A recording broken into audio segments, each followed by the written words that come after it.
I am a law enforcement officer of 6 years. I just wanted to let you guys know that anything I say is my opinion and mine only. It does not reflect my current department's opinion or law enforcement as a whole. Thank you.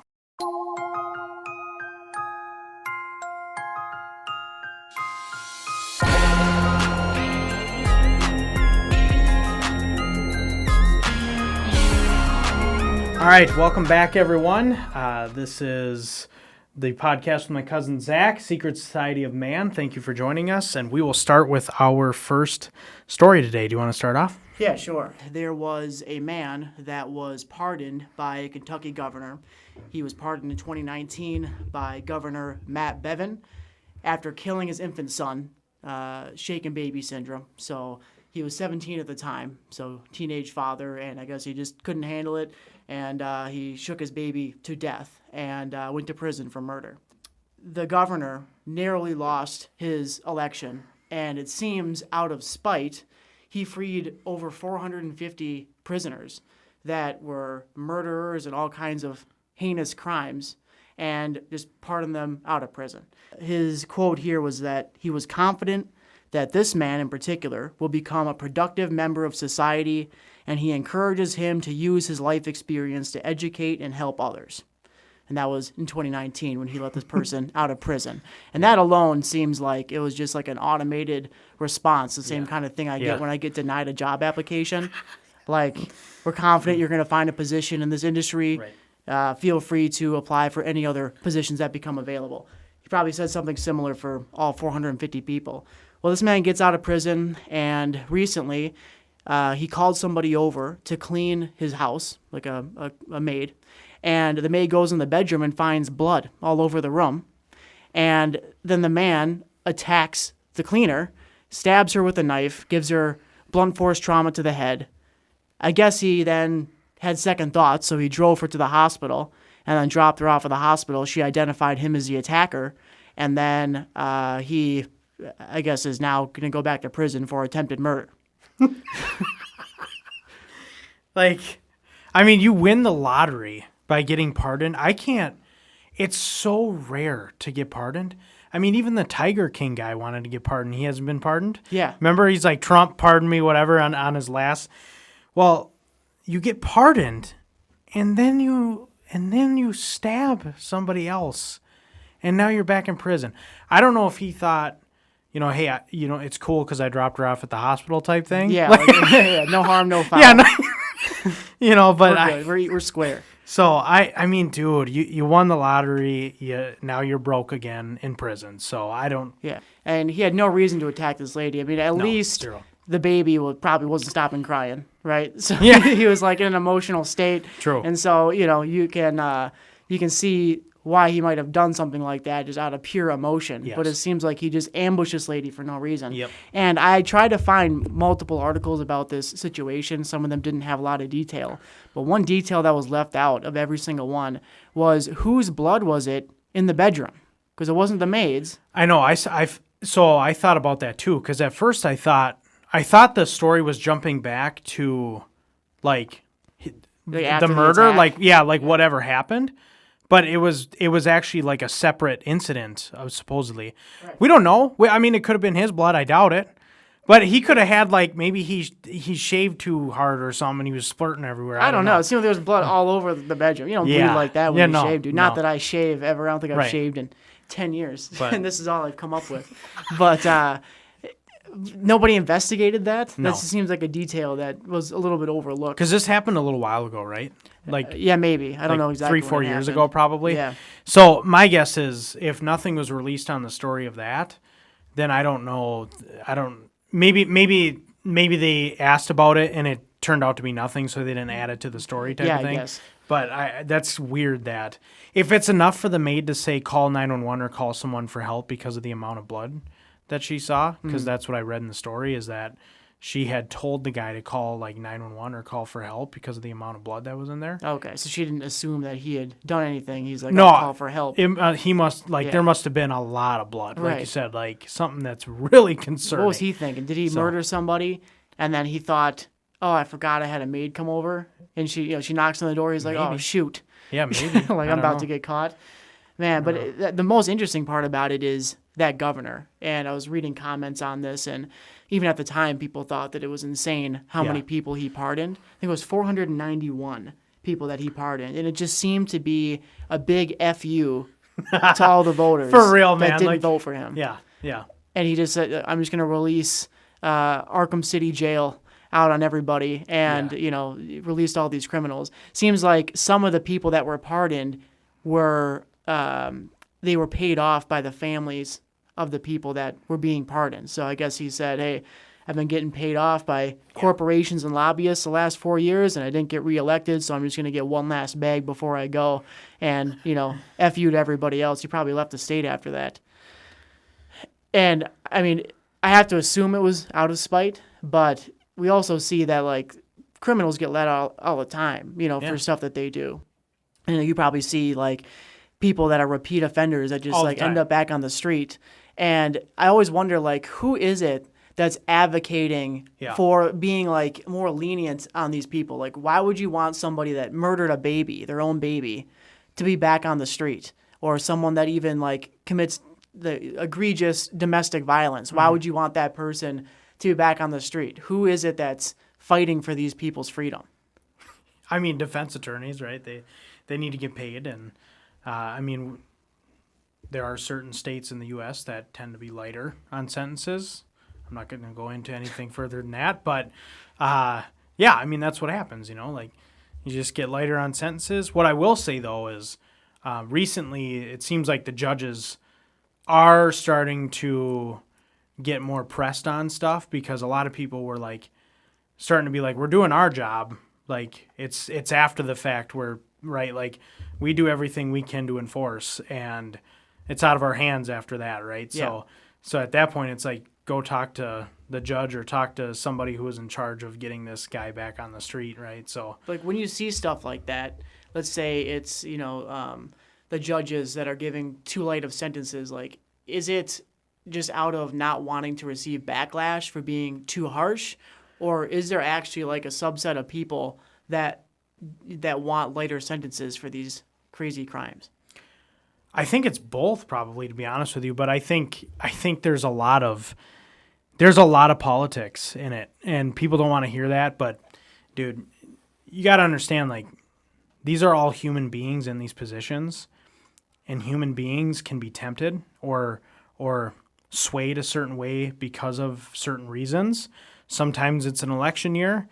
It's no secret that on election years you hear about, all of a sudden all these congressmen and women just come out of the woodwork. We support you. Let's take photos together.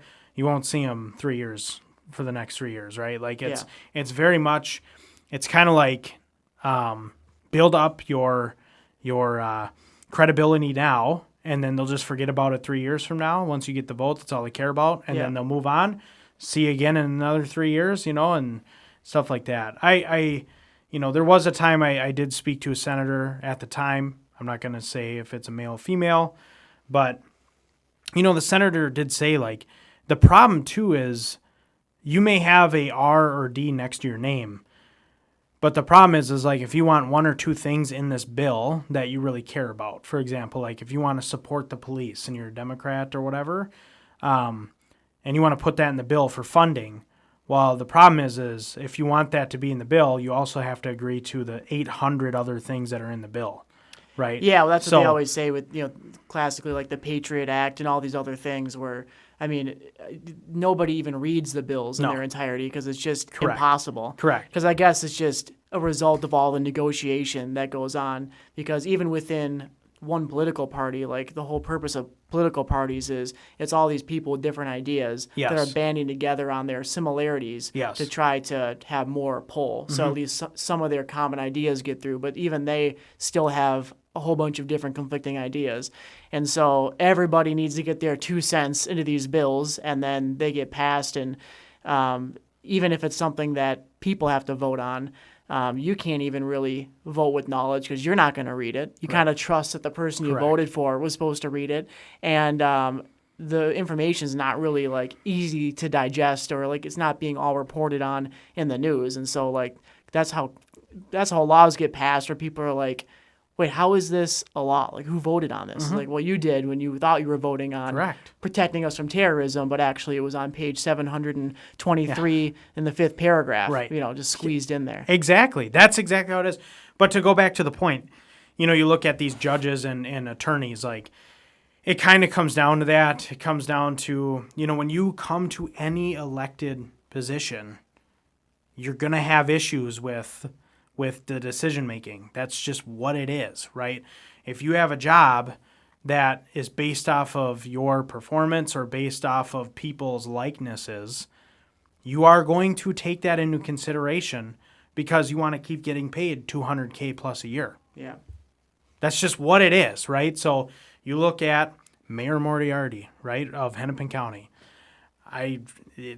There have been a lot of rumblings in her office the last year or so, and I don't know. I don't know. There's been a lot of just interesting stuff with that, but it's not just her, right? I'm not going to just pinpoint on her, but there's a ton of things that people need to understand that you don't want to admit it, but 100% there is politic pull on stuff. 100% there is.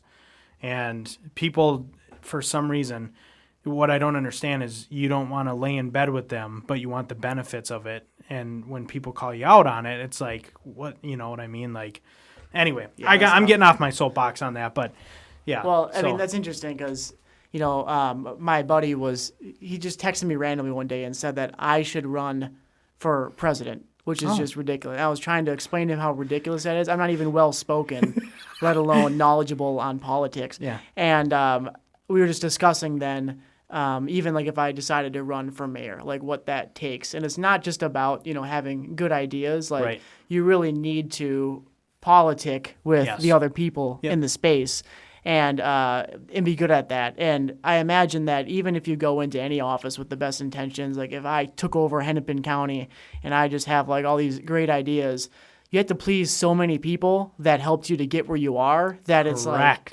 it's impossible. And one of those things may be, hey, you got to free my cousin from prison. Like he killed his baby. He made a mistake, but he's a better guy now. Like that might be why this happened in the first place. And people don't consider that when they criticize politicians. And imagine being the president, how far you have to be to get there, how many people you have to please. Dude, it's just like any other major sports market, right? You look at NFL, MLB, whatever. How many times does some coach's son get an assistant coaching job on an NFL team, or he'll get fired? He'll get hired at another team. Yeah, because they're all buddies with each other. It's the same thing, dude. Yeah. Like, it's the same thing. They're going to be like, you know what? Cut your teeth over here. They'll do you a favor 4 or 5 years down the road when you need to get elected. They'll pull some strings, and all of a sudden you get the job. You know what I mean? How come nobody approaches me with those opportunities? Like, yeah, I don't know. I don't know. What do I got to do takes a certain person, to get placed into a good position? Yeah. I don't know. So, interesting concept, that's for sure. So, all right. So the next one we had was the Taliban, right? You wanted to cover that a little bit. There's really harsh laws over there towards women specifically, and a lot of people see. I don't know the correct term, so please, people, don't murder me on this. But like the shawls or whatever they wear. But the Taliban now said that they want women's voices to be banned for singing and reading in public. Yes. And essentially right now they can't even talk to other males in public. I think that was already set in stone prior to this, right? It was just kind of laying out. I think the new thing is the voice. Correct. But they can't even like make eye contact with men that are not in their family. No. So from what I was reading on the article, is essentially the Taliban leaders are saying, while the women's voices are too tempting sexually, and because their like religious law is so strict, they can't allow that to happen, right? Right. I mean, they're acting like they're walking around like Aphrodite, like these men are just going to just rape these women or something. Yeah.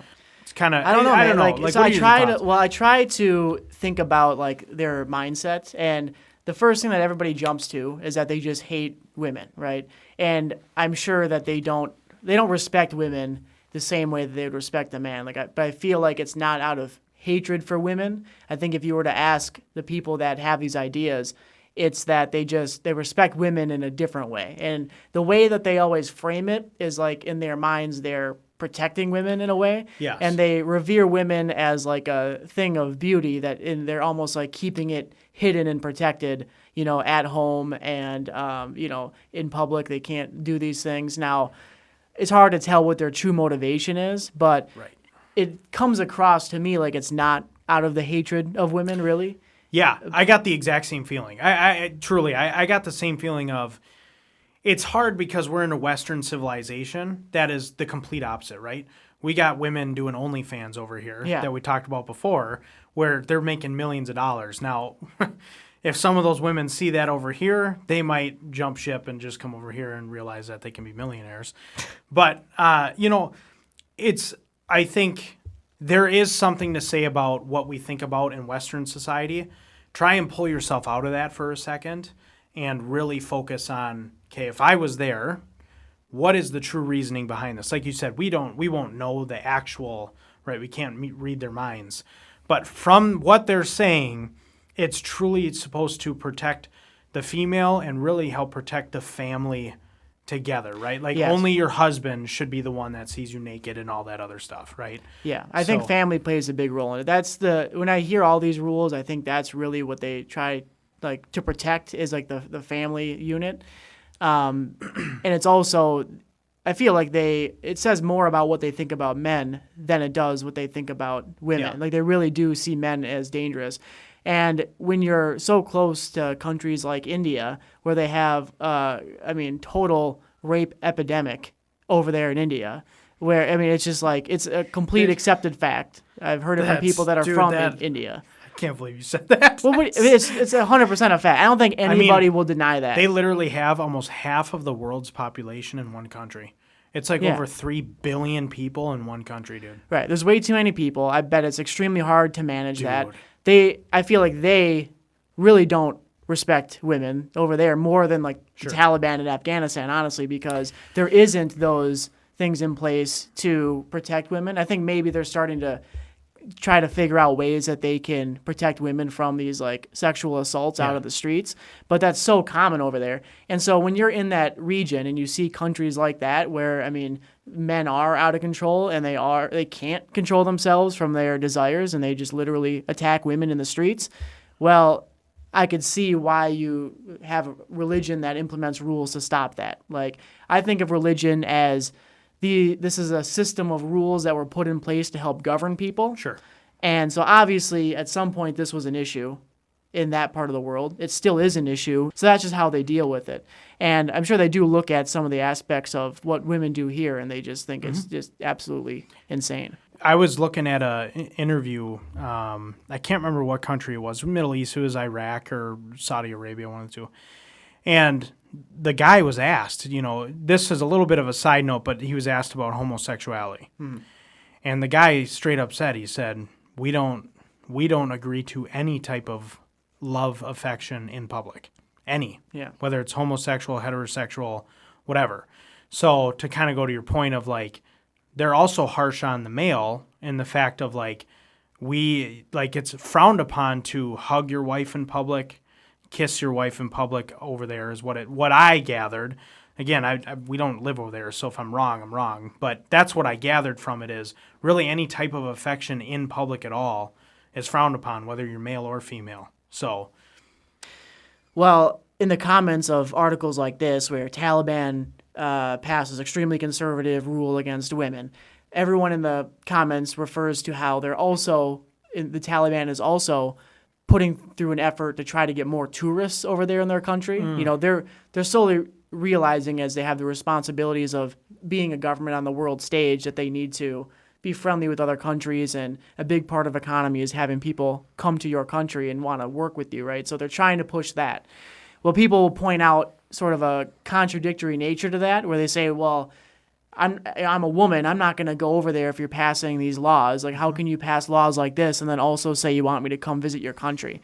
I think that they're fundamentally misunderstanding. Like, they don't want your tourism as a woman. They don't want women's tourism. Right. They want men from other countries to come around. They don't want you to go over there and not follow their rules. No. You know? Yeah. So it's not really contradictory. It's just that you still think that they're trying to conform to like the Western ideas.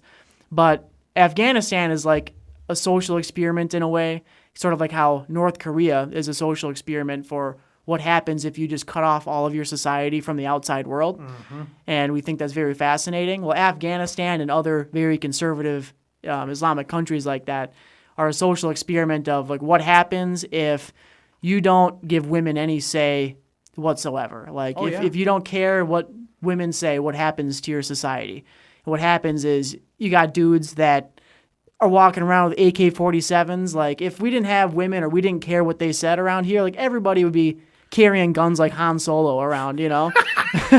If you are a single guy, well, if you're married, like you and I are both in committed relationships, like, and you have guns, like you can't just leave your gun laying around the house. I can't eat right? cereal with it right next to me. You know what I'm yeah, saying? Exactly. Like your wife's going to be like, get your gun off the credenza, right? Yeah. And then you go over to your single friend's house after you're kind of getting used to that, Yep. making those accommodations. Single friend's house, he doesn't even have a credenza, but he just leaves his gun laying around, like, you know, doesn't care about those things. You're like, wow, my wife would never allow this, you know? Like, so we make those concessions. Afghanistan doesn't have any of that. Everyone's walking around with AK-47s. They got night vision goggles and helicopters. IEDs in the sand. Because we left it for them, you know? So they have all this cool stuff That's that true. we can't try because the military has it and it's controlled. It's true. Just regular guys have this stuff out there, and then they're shooting guns in the desert. Afghanistan is for the boys. Speaking of that, do you remember how many times have you seen like CNN? Why are they always driving in a Toyota truck? Do you ever see that? Yeah. It's always a Tacoma or something, dude. Like, what is Toyota doing, dude? Like, everyone talks about, like, Ford is the largest truck manufacturer in the world. I don't know, man. Like, I'm seeing Afghanistan. They're going through the dunes in these Toyotas, these white, little, small, like, Ford Ranger-looking Toyotas. That's a good advertisement for Toyota, though. It can carry a heavy load and go off-roading, dude. Like, if you're into some off-roading, you want to be carrying a lot of stuff, like, those guns got to be heavy, dude. But a Toyota can handle it. Yeah. So, amazing. Absolutely amazing. Do you have anything else you want to add on that? Well, I do, just because trying to prepare for the story, I wanted to see what it really is like over in Afghanistan. Yeah. Because the fact that they want people to tour there after, having such a terrible reputation is interesting. And I wanted to see what that would be like. And there are videos out there of people that go and like tour in Afghanistan, and it does look kind of nice. Like when you go to like any country, like what do you want to do? You want to look at the shops, you want to go hiking, you want to try their food. Like there's all of that stuff over in Afghanistan. And other than the fact that on the corners there is guys with AK-47s, and you just kind of gotta get used to that. They got food. You can try their cuisine. You can have chai with the guys, you know, sitting in their cave houses, right? And it's like, and I always thought, by the way, whenever you heard about like Osama bin Laden is hiding in caves and stuff, like you think the guy is like in like Crystal Cave, you know, like where he's just like hunkering down. But like they have cave houses that are actually pretty nice, dude. They got carpet in there, you know, like it's furnished. It's really nice. And the scenery is just like beautiful. Like you can get hooked up with a guide and you can go to Afghanistan. They'll show you around. You just don't bring your wife.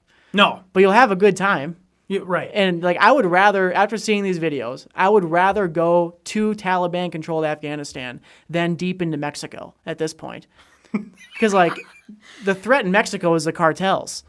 And those people don't have to care about what the other countries think about them. No. Like they will capture and kill an American, no problem. Yes. But the Taliban now has to sort of play it with the other countries, and they're a government now. Dude. So they're not going to do anything that heinous unless you're like breaking their rules. I got a side story on that. Yeah. Okay.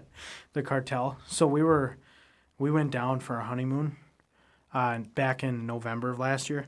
And first time international, if you call it international, I mean, it's just south of us, the country, right? It's not like we flew across the pond, as they say. But we're sitting there, and we go to this pool. And his name's Jeff. I won't give his last name away, but his name's Jeff. He's sitting in this pool. He looks like a gingerbread man because he's so tan. And he's sitting in this pool, and we start talking. Super cool guy. He's from Florida. He lives in Florida. And he's like, He's like, I wouldn't leave the hotel here at night. Just stay inside. It's all inclusive, so there's really no reason for you to leave anyway.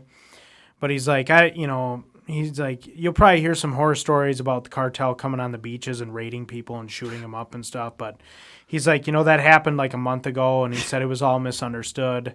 He said basically they came and they raided a beach that they thought was like some other person's house that they were targeting, and it turned out to be like they just like shot tourists. Oh, and the cartel like wrote an apology like after the fact. That's nice. Yeah, and so after that, I'm like, oh my God, dude. I'm sitting here. I'm like, this guy's like, yeah, don't worry about it. Like, they're cool or whatever. So where was that in Mexico? So in Cancun. Right in Cancun. Yeah, exactly. So he was saying like, he's like, basically, if you were to cut Mexico down the middle, anything west of that middle, don't go to. He's like, you go to Chihuahua or like other places. He's like, places overrun with cartel. Wow. But he's like, you stay on the eastern side. He said most of the, even like the corrupt government over there, cops and stuff, they will make sure you're left alone because they want your money. Like, right. The government wants your tourist money. So they're going to leave you alone for the most part unless you do something like really bad. But he's like, if you see a boat like charging the beach or something, just kind of like get behind cover. So Jesus. Dude, I'm like, you're nuts, bro. Like, see these guys coming in with AKs holding up like like pirates, dude. Yeah, like, so. Man, well, I'm not surprised to hear that. Like, even in Cancun, which is literally where you fly into when you go to Mexico, even that's not safe. No. My grandparents used to own a house in Mexico, and it was like way south by Belize, which is the country south of Mexico. I think the state was called Xcalac. But to get there, you fly into Cancun, and you had to drive for like 8 hours, then you sleep in a town, and then the next day you drive another 8 hours into the jungle. And like you're driving down these dirt roads with just holes everywhere. They're not maintained. It's just jungle on one side, ocean on the other side. It's crabs crossing, right? And you're in the middle of nowhere. And they had to sell because things were just getting bad down there. We would be stopped in my various trips to Mexico throughout my life. We've been stopped by like guerrilla people. I don't know whose side they're on. I think they are like the police or something like that. But guys with rifles would stop us. They would take our money like in the touristy type of areas. And it's like, why would I go back down there? Even the bartenders and stuff will like scam you. Like 100%. Anytime you get out of the resort, you are preyed on absolutely the whole time. We went to a bar, and down there kids can drink. So you go with your family, your little sister's getting fucked up, right? Drinking at the bar. They love it. She's 12. She's getting exactly. Wrecked, dude. That's exactly what was going on. So my sister was a minor, and then she had two friends that were there too.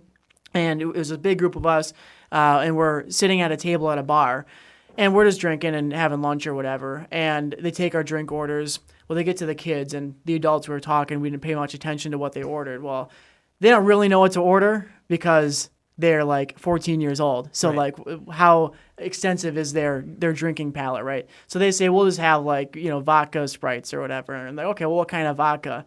They don't know any brands of vodka. No. And so they're like, whatever you want. Well, we have our lunch. They probably had 3 drinks each, and we get our bill, and it's so expensive.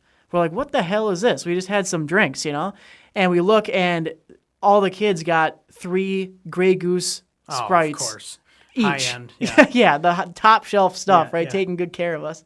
And it's like, they got us, right? Yeah. And while we were eating, they were taking our picture, like, just like, oh, yeah, we'll get a picture for you guys. You know that they sent that picture to themselves. They're just like, put it on the wall, like these dumb gringos.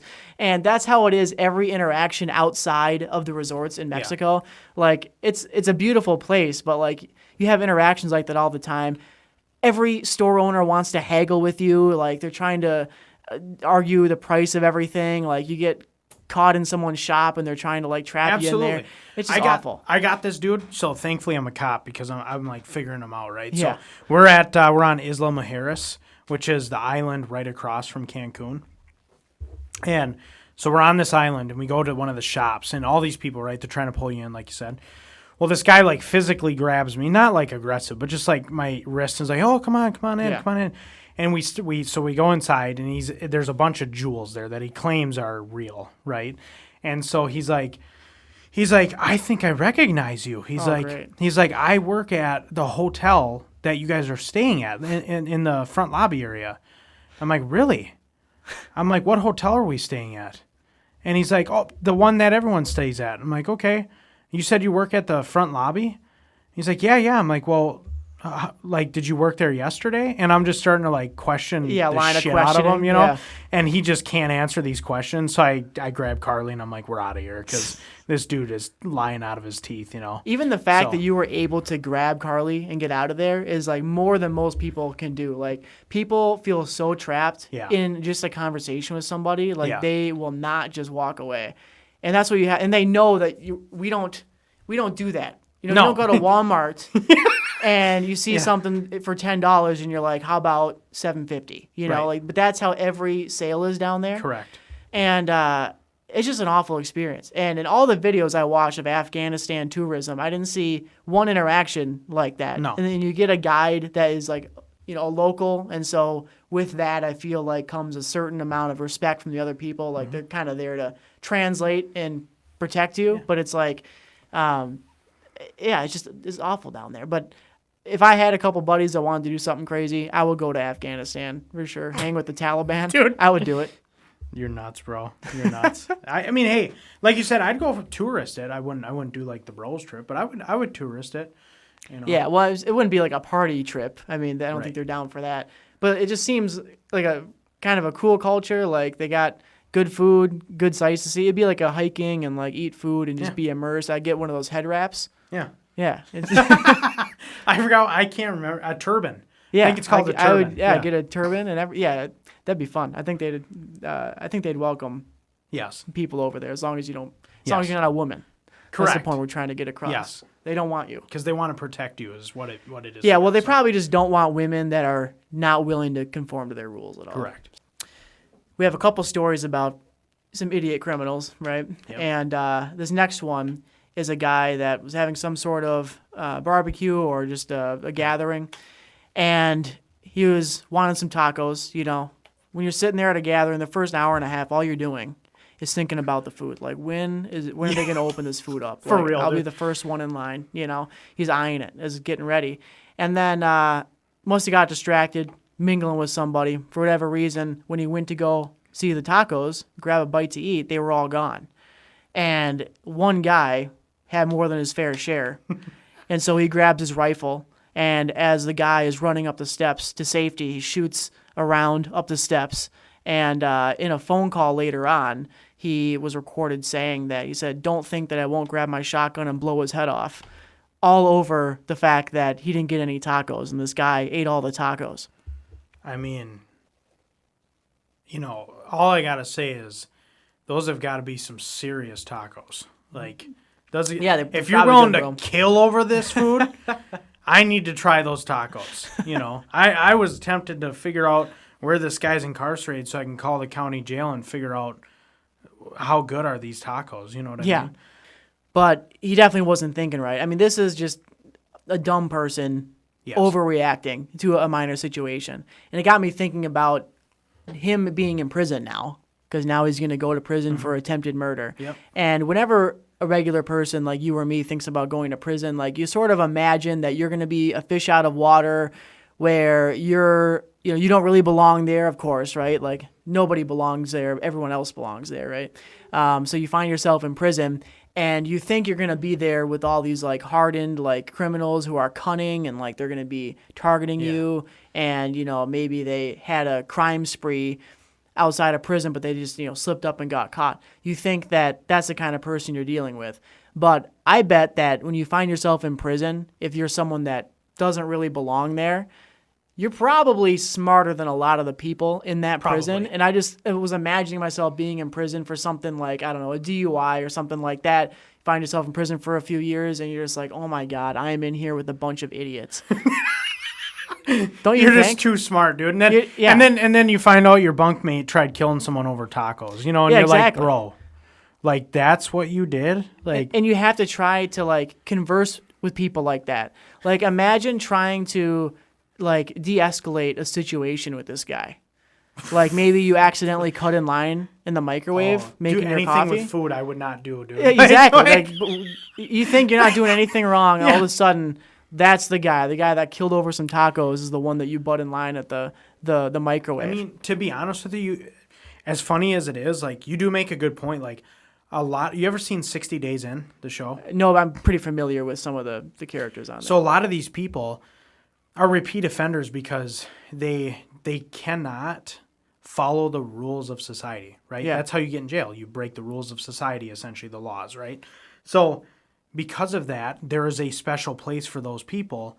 That's why you see a lot of these, like, oh, he stole my fork, so I'm going to shank him. It's like, Right. well, I mean, that's not normal in society, so that's why you're here. Exactly. And that's why you're going to stay here, because now you just extended your time here because of that, right? Like, there's this weird, like, you are there because you do fit in with, like you said, are there some instances where that may not be the case for some people? Sure. Like, you made a mistake, it happens. But, like, people out of aggression and stuff, there is a reason why you're there, because you just can't work through the normal things that people work through. Yeah, like, right? usually it's like you try to figure out the other person's side of things. You, like, Yeah. de-escalate. Correct.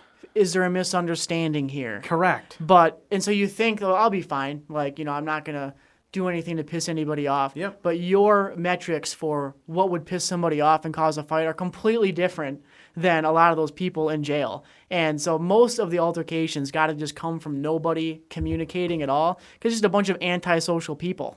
There was, in the 60 Days In, I'll never forget this guy. He was a Marine, and he wanted to be part of the experiment. And he actually did very well conforming to their rules Didn't he inside. do it twice? Yeah. Yeah. And and I personally, I attribute that to when you go in the military, like, you have to conform to what they expect out of you. Otherwise, you're going to get kicked out, right? Yeah. I feel like he did so well because he's around hardened people, or like people that have these expectations of these are the rules, you need to follow the rules. He did just fine because he's like, I know the boundaries, I know where I need to be in here, and you just follow through with that. I feel like some people, though, if they're in federal prison for a long time, it does work on them to come back in society. Like, they're very, like, almost militaristic of, they make their bed, right? They're very much like, I ain't playing no games no more. And some of that too has to do with age, right? Like, there's some guys there's some habitual offenders that we've dealt with. Not recently, because they've, like, aged out. But the last time we dealt with them, they're like, I am too old for this. And they just don't commit crimes anymore because they're like, I don't have need the to, energy. yeah, like, I don't need to keep going to jail and stuff. But this guy in particular, we were looking for a certain person. And we had thought initially it was him. And he's like, nope. He's like, it ain't me. He's like, I just got out 23 years in federal prison. And he said he, like, murdered someone and attempted murder of someone else. Anyway, so, like, I was asking him, like, what were you doing yesterday? Or, like, what can you tell me, like, what's going on? And this dude had, like, numbers down to the nuts on where he was, what he was doing. Because he's like, I don't want no more trouble. He's like, I paid 20-plus years in federal prison. He's like, at 3:54 p.m. I went literally, to the store. 3:54 and 13 seconds, dude. Like, he's like, this is what I bought. I have my receipt upstairs. I save all my receipts within a week, because he's like, I need to have an alibi. Like, if somebody comes back and they're trying to frame me or something, he's like, I didn't do nothing. Wow. And I'm like, okay. And he was super cool to us, answered everything we needed. He's like, he told me, like, he was down south. He's like, the police down there, he's like, you don't answer one question, like, things might go sideways. He was super polite to us. Like, we ask any questions he wants. He tells it in full detail on what's going on. Like, so this guy definitely was, like, back to, I am not doing a damn thing, and I'm going to sit in my hotel room and just watch TV and smoke a cigarette. Enjoy his freedom to do just that. Correct, yeah. That's probably just the type of thing that you miss, is just the privacy. Yeah. Just to mind his own business. Take a crap without someone watching you, Yeah. like I listened to this guy. The channel's name is Jay Williams, Let's Live Life. So he was in prison for like 11 years on some robbery stuff. But he did all kinds of stuff, right? But he said that he did an 11-year sentence, and he had been in, I think, jail and prison before, did like shorter stints. But it took him until like year 7 of being in that sentence to actually say, okay, I'm not going to get back to the same life that I was before. Mm-hmm. Before that 7 years, he would just imagine when he gets back on the street, he'll be doing the same stuff that he's been doing. But sometimes you need multiple years in there before you're like, okay, enough is enough. Yeah. And that's inspiring. But then, like 6 months ago, the guy gets drunk, starts drinking alcohol again, and then he like had some domestic issue and then gets pulled over by the police after running from the police, and then now he's back in prison again. And it's like, so, you know, it's tough, man, because sometimes you're like, man, this guy really turned his life around. And he was doing great, making tons of money on YouTube with a construction career and everything, running his own business. He has a sweet house. But then, like, I think for a lot of people, it's the drugs or the alcohol. If you just, like, slip up on that once, then you're going to go down that deep end. I can't tell you how many times I run into people at work and not my coworkers, people on the street, and I haven't seen them in quite some time. In fact, one person in particular is coming to mind. We dealt with him all the time, and he would flee from us all the time. Well, one of the neighbors called and said, hey, he can't be there because supposedly he had an order against, or his girlfriend had an order against him. He couldn't be at the house, right? We show up. He's mowing, and he's shirtless, mowing with some shorts on. I pull up. I'm like, hey, man. And we know each other. Yeah. What's going on? And he's like, I'm just trying to mow the lawn, man. I don't know what's going on. And just by his demeanor, I could tell he knew he wasn't in trouble, or he knows, like, he can be there, because all it would have taken was less than 15 seconds. That dude's taken off, right? So he stops the lawnmower, comes over to me. He's like, no, I can be here. He's like, I got the photo of the order on my phone. It says this and this, and he showed me, and he can be there during daylight hours. And I'm like, okay. I'm like, we just need to confirm that real quick and leave it at that. And, you know, it's guys like that where it's like, I mean, we're one slip up. He was a major alcoholic. And I told him, I said, because I haven't seen him in a couple months. And I said, isn't it amazing how when you stop using drugs, we just disappear from your life? And he said, dude, that is one of the craziest things that you could ever say. Because he's like, when I was using, you guys just showed up all the time. Like, I got in trouble and stuff. He's like, I haven't seen you guys in quite some time after I stopped drinking. And I'm like, yeah, it's amazing how that works, man. Like, you stop using drugs, we just don't appear anymore because you're not causing problems, you know? So, you know? Yeah, that's really interesting. So, what was I going to say about that? Oh, yeah, you know, you've told a couple stories here about people that just are cooperative, you know, and they just answer the questions and then it's all fine, right? Yeah. Versus all the issues you see on YouTube or whatever, you can look up people getting pulled over and they're sovereign citizen type people and they don't answer any questions and it ends up with them getting pulled out of the vehicle, right? That's every time, bro. That's how it goes, man. It always ends bad with them. But so, like, when you're telling these stories, I'm like, yeah, all you got to do is just cooperate. But then I'll see videos from, like, lawyers or whatever that say, like, you know, the people that are hard line the other way, where they're not sovereign citizens, but they do know their rights and they really value that Fifth Amendment. They say, like, even if you get pulled over for, you know, speeding, or a cop approaches you, like you just explained in these stories, to just ask questions about what's going on, you should not answer any questions at all. And so, like, I'm very torn.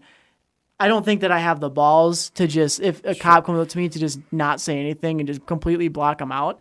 But I wonder, like, I mean, you would say that the best thing to do probably is just to answer the questions. But I don't know. When is it wise on the person's part, even if they're not guilty of anything? Let's assume for this situation, they're not guilty of anything. Sure. When is it wise to just not answer any questions in order to not get wrapped up in something? If you're not guilty at all, you should probably just answer the questions. Okay. Because, like, here's the thing. Like, if you're not guilty, and let's say I'm 2 questions in to asking you something, and you're like, am I in trouble or anything? And if I'm like, no, then you can say, can I leave? I'll be like, yeah. And you can just walk away. In fact, I've had that happen. I have no issues with that. Like, if I know as a cop that there is 0% that you could be involved in this at all, I can ask you questions, but if you ask me, like, am I free to go? And I'm like, yeah, then you're free to go. But if I have any inkling that you're involved in something, and whether a crime occurred or not, I am detaining you. So that's where it would become are you detaining me? And I'd say, yes, I am. They'd be like, on what grounds? And I'm like, well, that's what I'm trying to talk to you about, but you're not answering my questions. And then you go from there. Now, most of the time, let's say usually when this happens is like theft suspects, okay? Most of the time what ends up happening is we already have it on video. The loss prevention employee has already called us there for a reason. It's already on video that you left with this. If you don't want to talk to me, that's fine. But I'm trying to figure out, dude, there have been times where I have paid for people's stuff based on how the conversation goes. Okay? Yeah, based on their situation. If it's Sometimes, sympathetic. Now, there are times where I do charge them because the store's like, they've done this 4 times, they need to be charged. Okay, it is a theft. They do want to go through with it. I'll charge them, but I'll at least buy the stuff that they tried stealing, right? So you're getting a ticket, but 1, I'm not taking you to jail, and 2, you still get the stuff, right? Bottom line is don't do it again, because if you do, I mean, you're just burning more bridges, right? I'm trying to help you. So yeah. So I guess one thing is related to the first story where the guy had been to prison and he was very on top of his alibi. Yep. Like, let's say that he wasn't on top of the times and he didn't have the receipts and he wasn't that careful about it. Like, isn't there a situation where you could be looking for somebody that did something around him, you know, that you could reasonably believe that, oh, it was him. And since he doesn't have the alibi to tell you in that moment it wasn't him, then he could be a suspect. And wouldn't it be better for that person, even though he is innocent, to not say anything? So there's a pretty high threshold for arresting.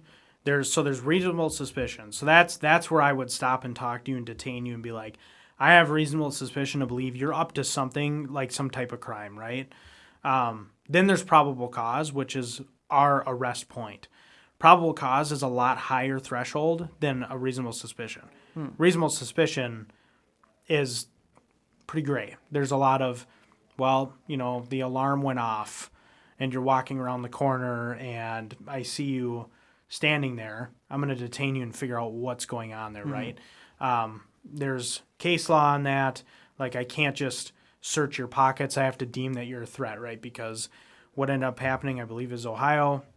You learn this in law school. It's like Graham v. Connor. You learn about like other areas, but there was Graham v. Connor's like use of force. So we can talk about it later day. Anyway, there's another court case, very, very, very specific, where essentially there was like four or five males that came around a corner and there was like robberies in the area. So they ended up putting them against the wall, searching them, and they found guns and stuff like that. Well, essentially it got rejected because they're like, just because a person's walking in the area doesn't mean you can search their pockets. The case law deems that unless I reasonably believe that you have a dangerous weapon on you, I cannot like go into your pockets. In fact, I'm not even supposed to pat you down. So like I can't even like form my hands around your pockets. So there's that. Again, it's a different case law. We'll talk about it a different time. Anyway, going off subject. So the point is that with that being said, a lot of what would likely happen is we would interview him outside of custody. So we would Mirandize him or at least take him in for some type of formal interview to talk with him and be like, here's why we think that you did this, and we'll go from there. If he wants to request a lawyer, he can, but if he's out of custody, he can also walk out at any time.